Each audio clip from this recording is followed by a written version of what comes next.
everybody. How are you guys doing on today? Yes, I am smiling from ear to ear. Y'all, we have New York Times best-selling author Victoria Christopher Murray is hanging out with us here at the cafe. And guys, I'm still saying it's hot off the press. Harlem Rhapsody is available now. It's available in ebook. It's available in audio. It's available in hardcover. And we will be sharing with you how you can get your hands on a copy. But you guys know how we do it here at the cafe.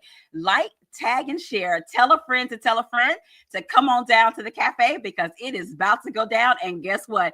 You never know. Victoria Christopher Murray just may spill a little bit of tea about her new book, Harlem Rhapsody. Victoria, welcome to the cafe, my friend. I'm super duper excited. As I stated earlier, I am totally smiling from ear to ear.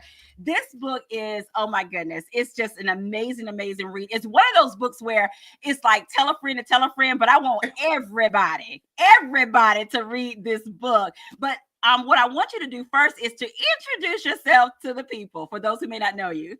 Okay, well, my name is Victoria Christopher Murray, and I've actually been writing books for 28 years.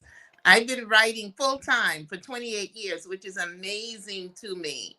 And my most recent novels, my last three, have been historical fiction, and Harlem Rhapsody is my latest historical fiction.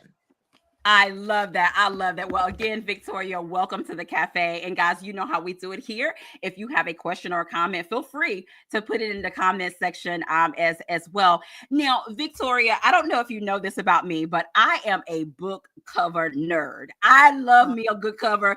This is definitely one of those covers that, just by the cover, it's a one click or what have you. And I often tell people, especially with historical fiction, but then again, with other covers as well, I tell them that the attention is in the details.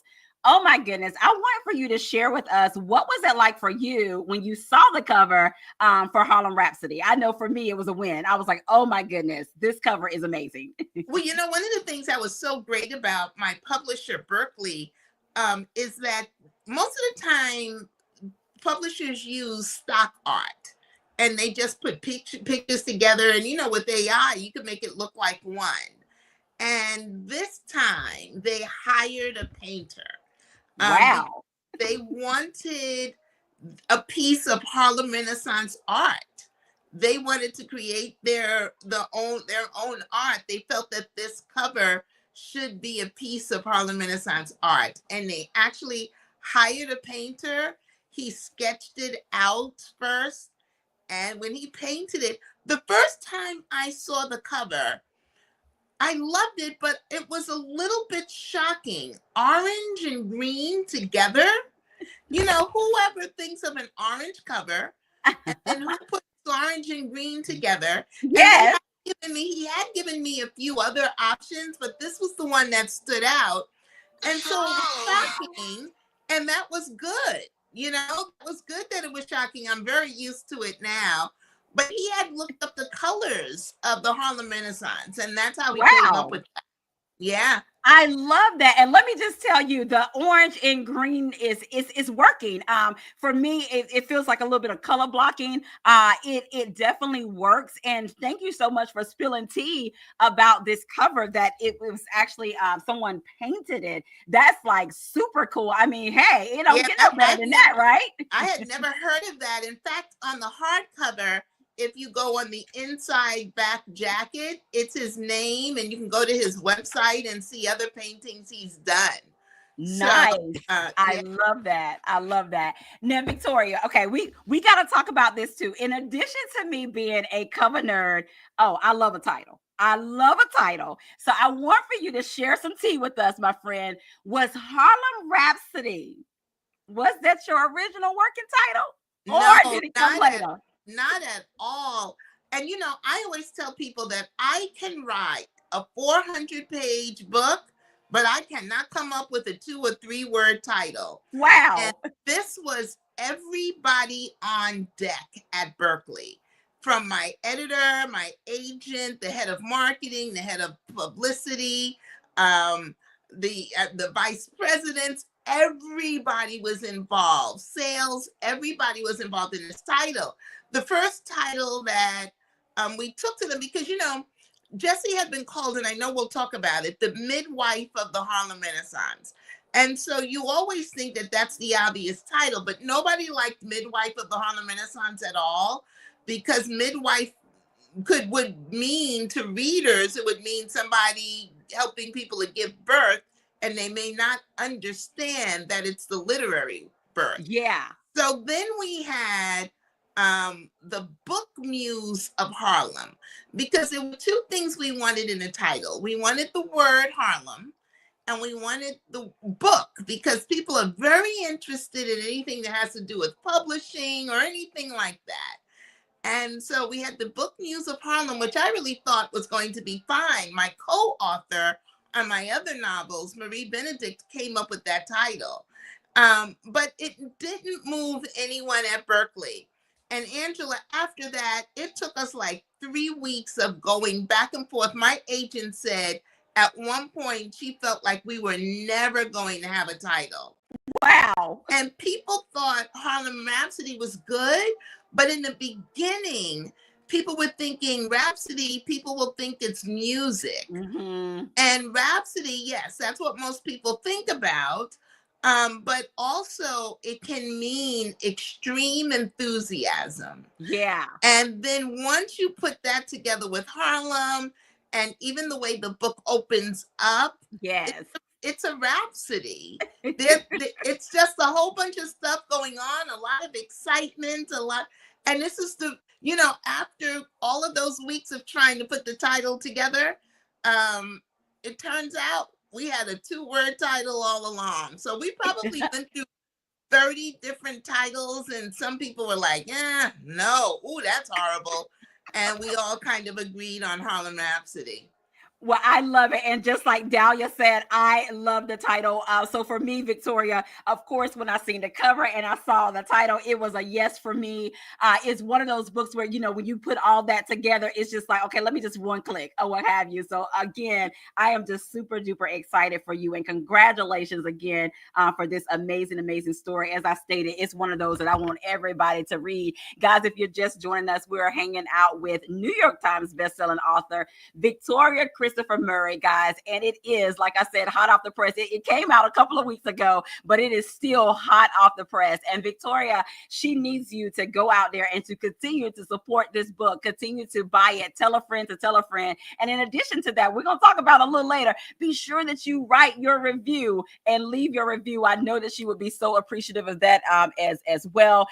Victoria, Nichelle, I hope I'm saying her name right. She said Harlem Rhapsody is the perfect title as well. You have Dahlia. She said it is an amazing story. I love it. Thank you, guys. Definitely put your comments in the comment section. Let's share our love and show our love for Victoria Christopher Murray as well. And Victoria, I want you to know that Carolyn said you are one of her favorite authors as well. Oh, thank you. Now, Victoria, we have to talk about this a little bit, my friend. And there's so much that I want to talk about, and I'm trying to give the people the tea, but I want to also leave them on the edge of their seats. If they haven't read it yet, they run to their nearest indie bookstore or online and get them a copy.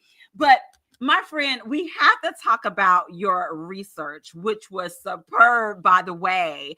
And I even read that you read all of the crisis from, I want to say it was from September of 2000, October, 1919, or October 1919, October 1919 to the September middle of 1925. Yes. And so that was impressive, my friend. But in addition to that, to reading all of those copies of the crisis or what have you, and then from you going and doing research, please tell us, what was that like for you as a writer?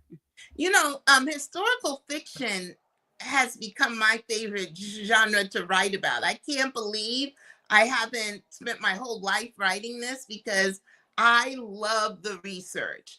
Every time I learn something and I put it in the book, I'm excited, because I know a lot of other people are going to learn something and love and go down their own rabbit holes. Yeah. But the first thing was, I had never heard of Jessie Redmond Fawcett, which is a sin in itself, especially since, as a Black author who writes about Black middle class people. I should have known her. She was the first one to write that kind of a novel. And the novels that I've been writing for the last 28 years, I stand on her shoulders. Yeah. So I should have known about her. So what I did was I spent probably in total about 5 weeks at different times. So when you put it together, up in Harlem, where I walked the streets of Harlem, because I've been all over the world, but I've got to tell you, there is nothing like Harlem.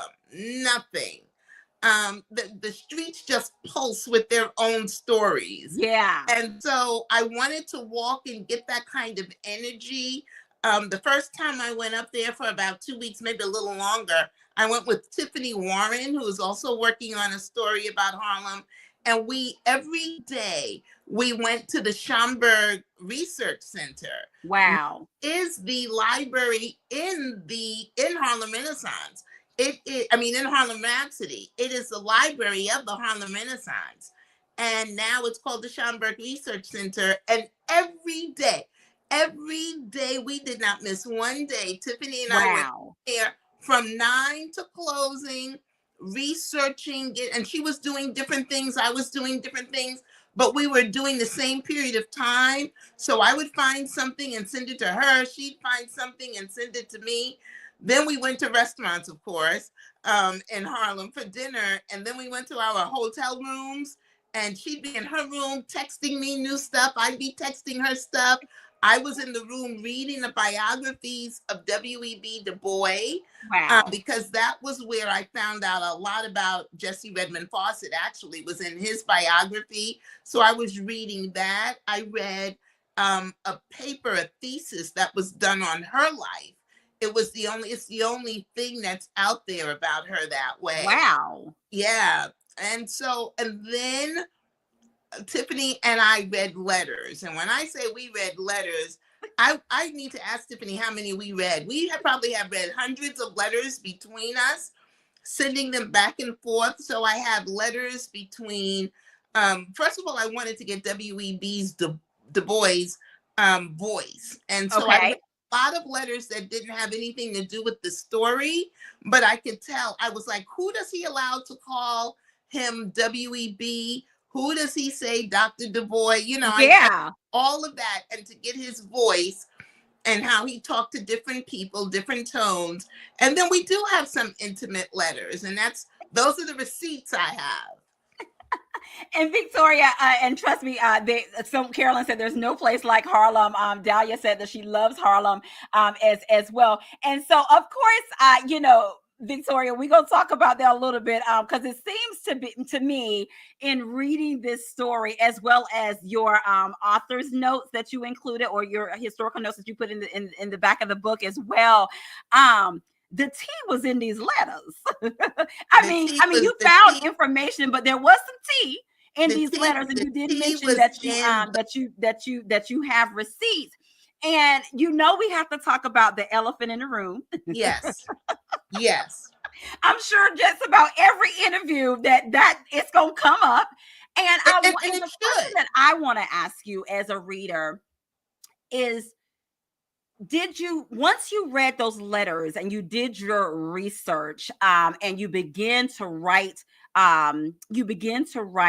Jesse's story, did you feel like the story could have been written without this affair? Or the affair, you may have started reading it and then later you was like, I gotta put this in there because it's a part of the connection of who she is, who W.E.B. Du Bois was, as well as how it relates to the crisis. Does that make sense what I'm asking? Yes, and you asked that question perfectly. Because there have been some readers who were like, well, the story could have been written without that. And I'm surprised when a reader says that, because usually people who've read this book very early are avid readers. And usually avid readers understand that putting together a book is like putting together pieces of a puzzle, especially these kinds of books. And the reason that I had to include the affair is that I'm writing. Well, first of all, let me say this. There have been people, Angela, who asked me if I made up the affair. Oh. And that hurts my feelings a little Hmm. bit because I would never, ever, ever make up an affair. Yeah. That changes a person's character. Yeah. Yeah. So I would never say someone was having an affair or someone robbed a bank or someone murdered someone. I would Mhm. never do those things. That would Mhm. change a person's character. Mhm. So absolutely the affair happened. If I didn't think it happened, I would have Mhm. never written about it. But Mm. you can tell it happened for lots of reasons, even without the receipts. Because if I had left the affair out, I would have had to make up stuff with too much of the story. And let me give you an example. If I had left the affair out, I would have had to make up a reason why she went to New York. Yeah. Okay, we kind of figured that out, but okay. Mhm. But if I had left the affair out, I would have even had to make up a lie about why she named her book There Is Confusion. Woo! Yes. The very first book that was written about the black middle class, I Yeah. think it would be important to tell the truth about that. And the title comes from their relationship. I have Yeah. a letter where she wrote to him, and the way it happens in the book was what she said in the letter.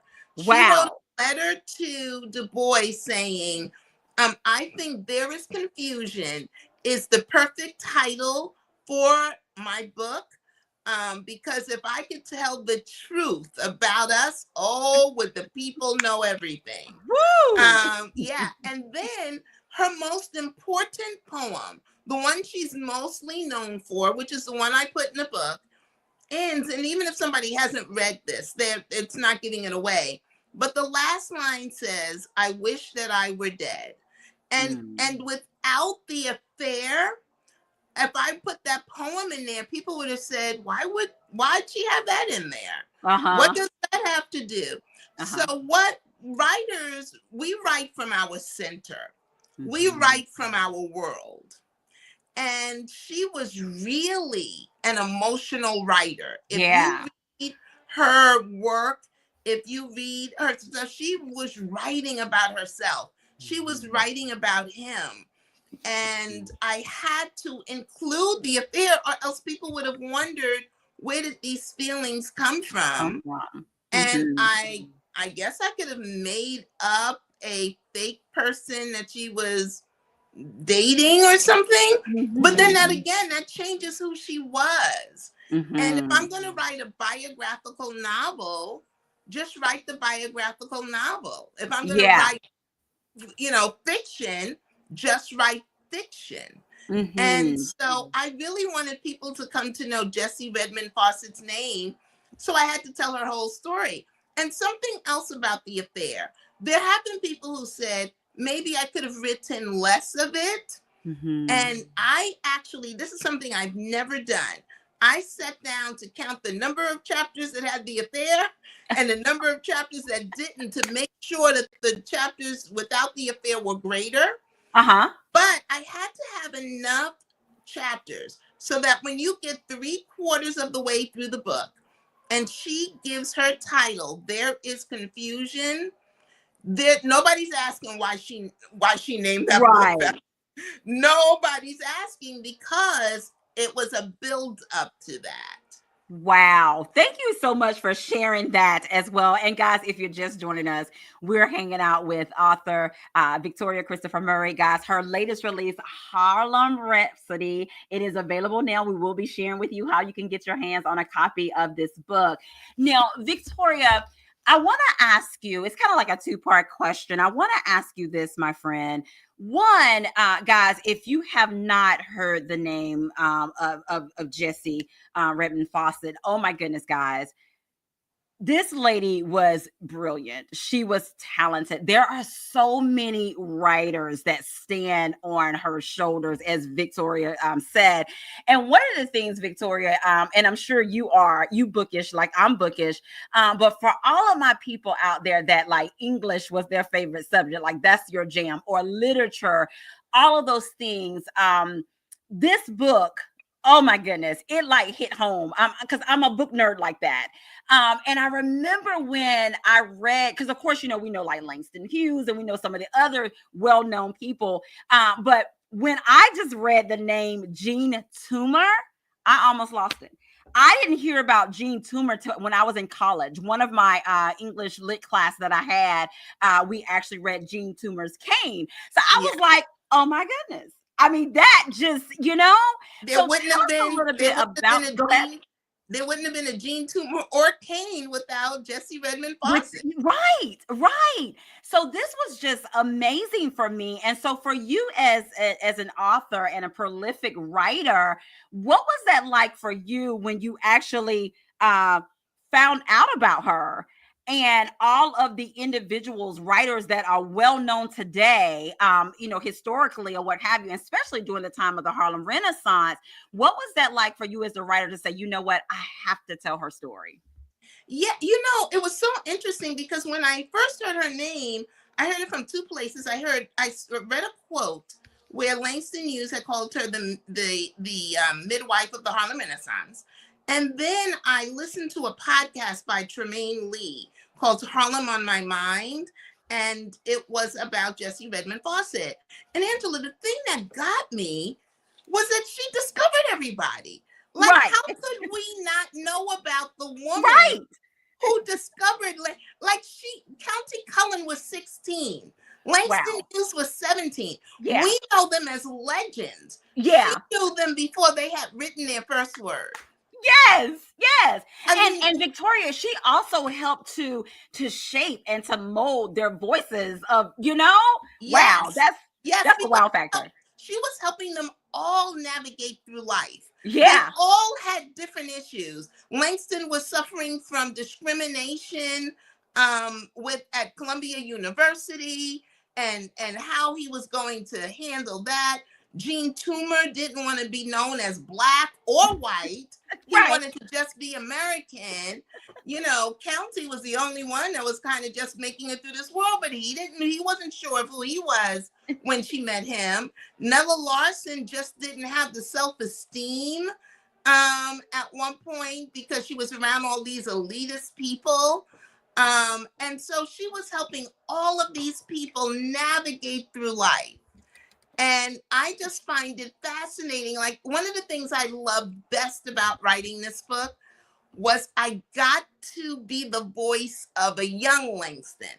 I got to be the voice of a young County. Wow. I got to be the voice of a young Nella.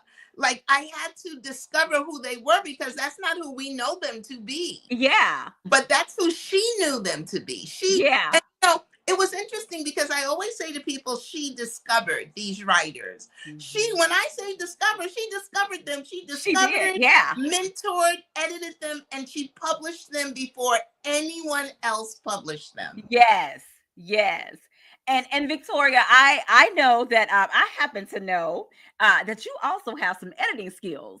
So I know that you can appreciate Jessie Redmond Fawcett because this woman, y'all, she was the editor of editors. I mean, first of all, she had the crisis on lock. Yes, it was W.E.B. Du Bois, his baby. But let me tell you, when That was Jessie Redmond Fawcett hit the scene, it was noticed, and you could, her presence was known. She was just all over it. So for you, the editor side of you, I'm sure you was giving her all types of props. Yeah, and it was really interesting because I could relate to her. Yeah. And it was easy. I remember when my editor said to me, Victoria, I'd like to see her do some of her editing stuff. Before I started writing, I was like, oh, that's easy. And it was just, Cyrus Webb, when I interviewed with him, he said to me, Victoria, no one else could have written her story. He said that sometimes when he was reading it, he was getting us confused and mixed up. And that was like the greatest compliment. Yeah. The Yeah. greatest compliment. Because when somebody says, I remember Candace Dow, another author, saying that she felt like I was Jessie.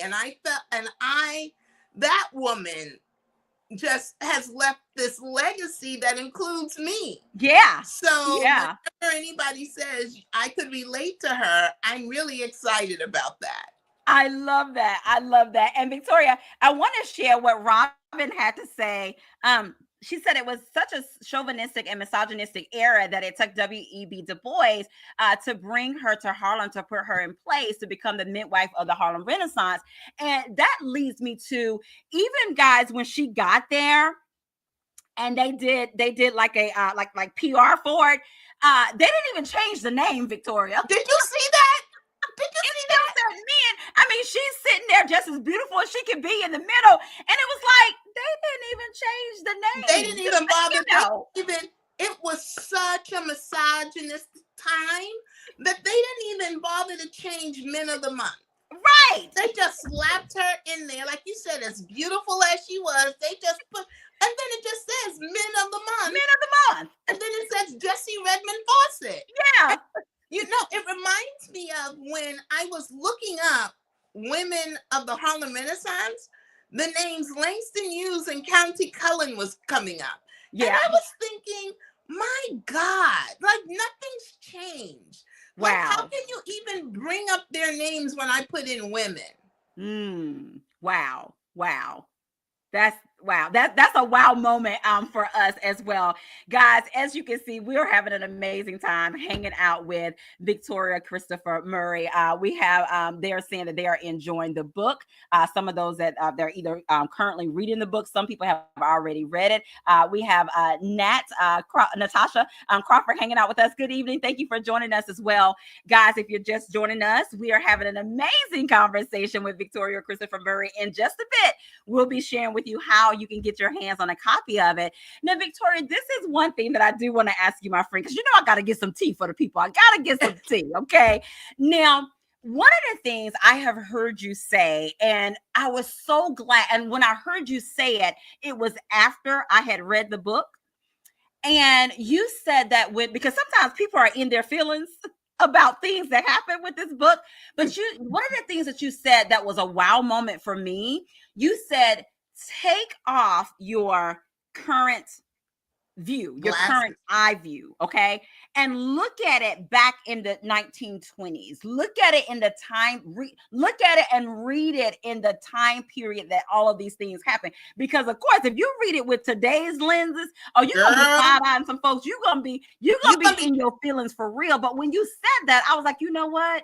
That does make a difference. That does make a difference of how I feel about some things. Because again, in that time period, not, and we're not justifying it, guys, but in that time period, that, I mean, hey, what would you say to that, to some people that yes. are in their I feelings? told people that I wrote this book with 20th century eyes, not 21st century eyes, because I had to even come to some, okay, Victoria, when she was 37 years old, and I'm like, girl, come on, you need to get it together. But in 1920, a 37-year-old was probably like a 21-year-old in many ways, because she had never lived alone. Never Like lived back alone. in 1920, not only could women not vote, but a woman could not even get a lease to an apartment on her. Right. A woman could not have the bank records or anything like that. I'm like, this is crazy. And so that's how people live. Jessie Redmond Fawcett never lived a day in her life without somebody else in that apartment with her. Not one day in her life. And it was a totally different time.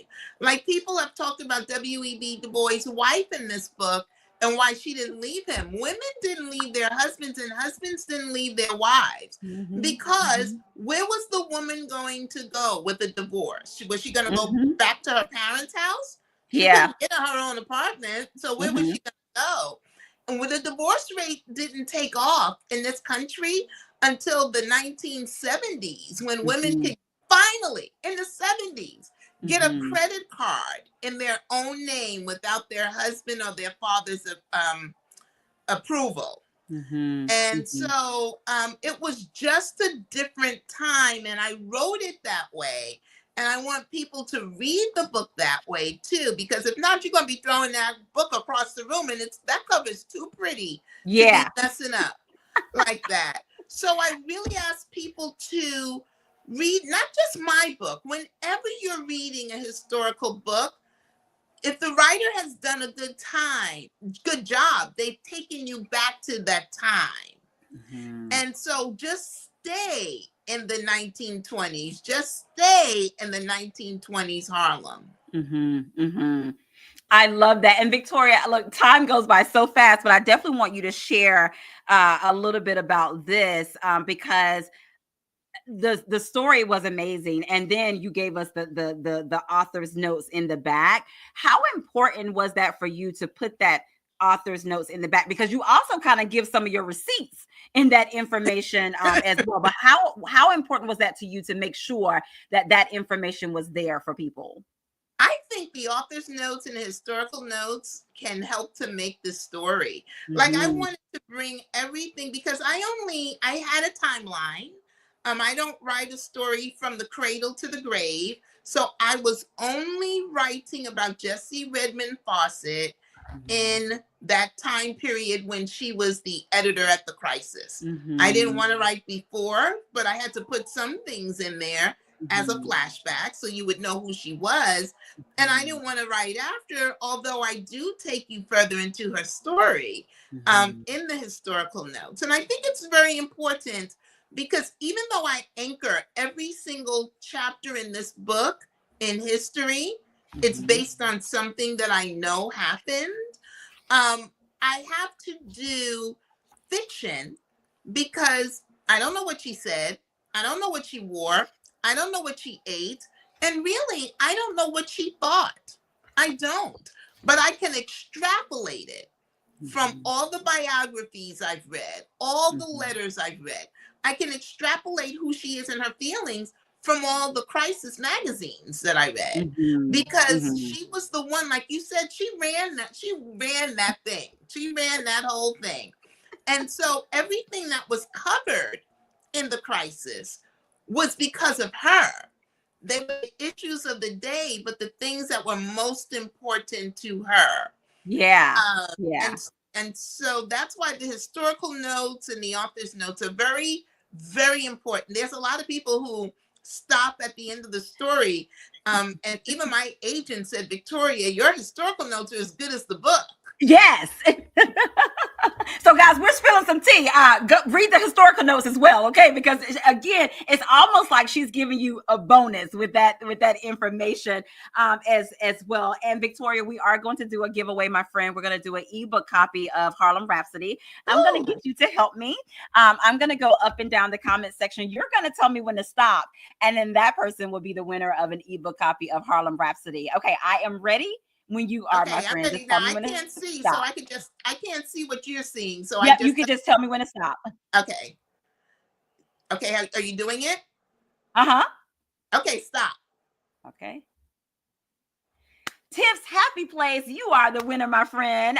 If you will inbox me your email information, I'll be sure to get you an ebook copy of of Harlem Rhapsody by Victoria Christopher Murray. Thank you so much for participating with us as well. Victoria, oh my goodness, the time goes by so fast. I look, of course, I have tons more questions, but I know we have to end it here. But I do want to ask you this, my friend. What did Victoria Christopher Murray enjoy about bringing Jessie Redmond's Fawcett's story to life, so we all will now know her name and who she is? You know what I enjoyed about it, Angela, was that writing this book was one of the this is the first time that a book changed my life. And it was Wow. because I met Jesse and WEB on these pages. Hmm. And what I enjoyed was meeting these two people who will impact my future. And what I mean by that was that WEB told Jesse to use her art as activism. He was Hmm. saying all art should be propaganda, and they had fights about it, but she eventually came to his way.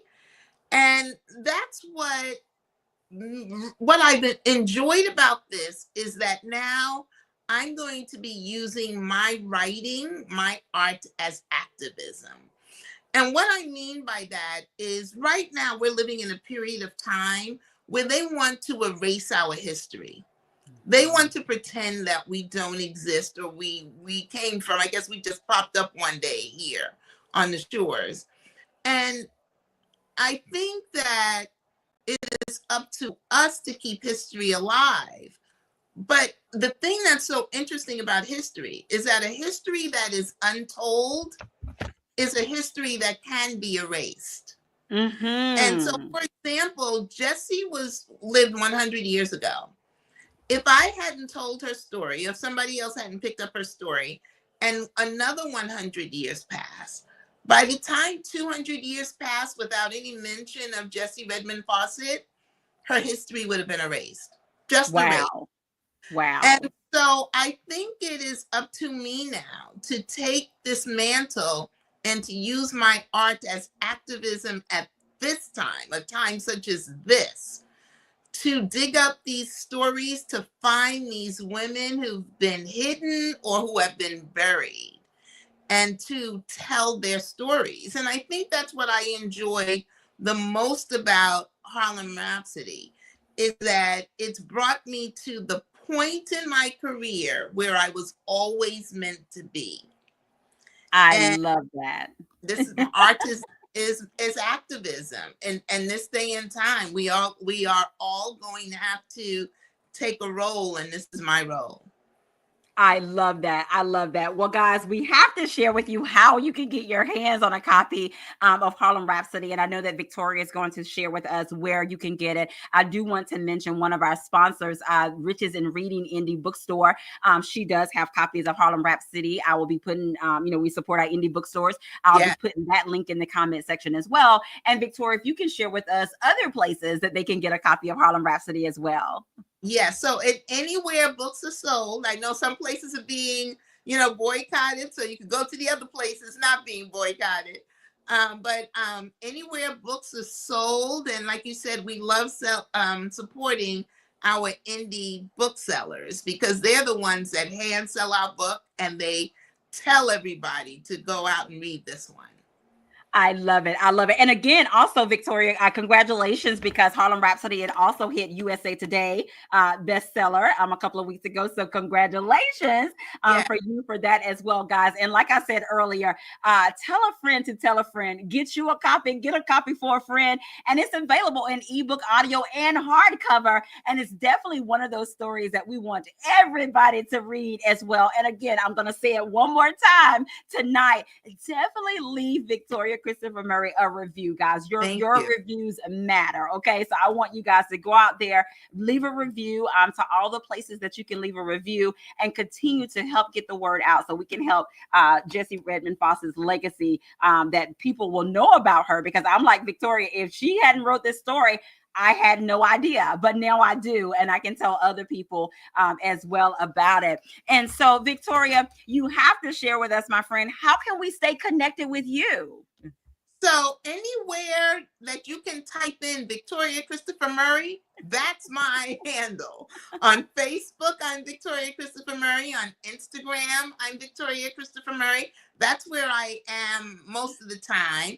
I've been getting a little bit more into Threads. I was trying to do Blue Sky, but I'm trying to write some books too. So it's hard to keep up with all those social media places. But yes, definitely I stay in. love that. And people can sign up for my mailing list as well, so that you'll always know when I have a new book coming out, or I'm getting ready to go on a special tour. I'll just say a little bit with Rashonda Tate. So we haven't announced it yet, but we're so excited about this. And so if you join my mailing list, you'll make sure you never miss where I'm going to be. I love it. And Victoria, thank you for spilling the tea. Thank you for spilling the tea with the cafe, guys. So be on the lookout. Okay, there That's is right. a You're the tour first tea. one. I haven't said this any place else, so you're the first one. Yes. I love that. I love that. Well, guys, it has been amazing hanging out with Victoria Christopher Murray on today, talking about her new release, Harlem Rhapsody. As we said, we'll definitely be putting links in the comments where you can purchase a copy of this book, as well as we'll put her information where you can join her mailing list and reach out to her on social media. Guys, definitely stay connected with her as well. And so, Victoria Christopher Murray, I have to allow you, my friend, to have the last words of what you want to say to the people. Well, you've said it. You've said everything. This is one of the best interviews I've had Oh, because wow. usually this is the point where I say to people, please write a review. Please tell 5 people. You've done all of that. So, one of the things I'd like to close on though is that usually, I've been writing full time for 28 years. And usually when people say, oh my goodness, I love the book, I take it personally. And I figure I've written the book and everything. But when people love Harlem Rhapsody, I know their love is for Jesse. And Yes. Angela, that makes me feel so amazing. Like, Yeah. do you remember when Alice Walker went back and found Zora Neale Hurston?